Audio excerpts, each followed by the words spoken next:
ការពីព្រំដែនវាសនាបត់បែនបានជួបស្រីថ្លៃទាំងអូនតូចទៀតសងជាប់នឹងដីតើផលកម្មអ្វីបានជួបស្រីថ្លៃនៅឯព្រំដែនអូកុំបន្ទុយគោខ្ញុំឈរអោបដៃខ្ញុំនឹកស្រមៃនឹកភូមិនឹកស្រនឹកទាំងបងប្អូនមីងមាម៉ែពុកធ្លាប់រួមក្តីសុខអីលើកើតទុក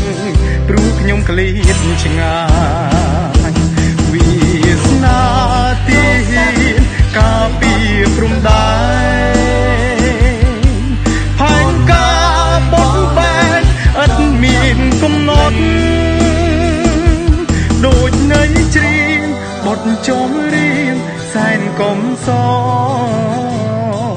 ទុំបីប្រត់គេពងរត់ក៏នៅជួបគ្នាអោទឹកត្រែងអើយត្រនំស្នេហ៍ពិតទឹកជ្រោះនេះមិនពិតជាសាស័យទីហ៊ានដូចបងស្មុកស្នេហ៍ភក្តីរួមលោកស្អីឥតមានពី3បែកបែសាអវ៉ា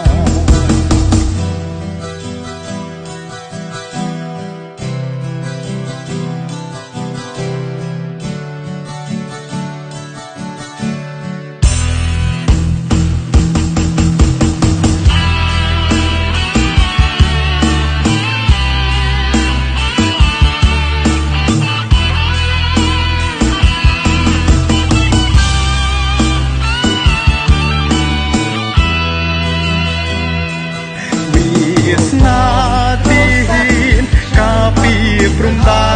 នផែនការបត់បែនឥតមានកំណត់ដូចនៃច្រៀងបទចំរៀងសែនកំសទុំបីប្រត់គេពងរត់ក៏នៅជួបគ្នាអោទឹកត្រែងអើយត្រនំស្នេហ៍ពិតទឹកជ្រោះនេះមិនពិតជាសាស័យទីហ៊ានដូចបងស្មុកស្នេហ៍ភក្តីរួមលោកស្អីឥតមានពី3បែកបែសាអវ៉ា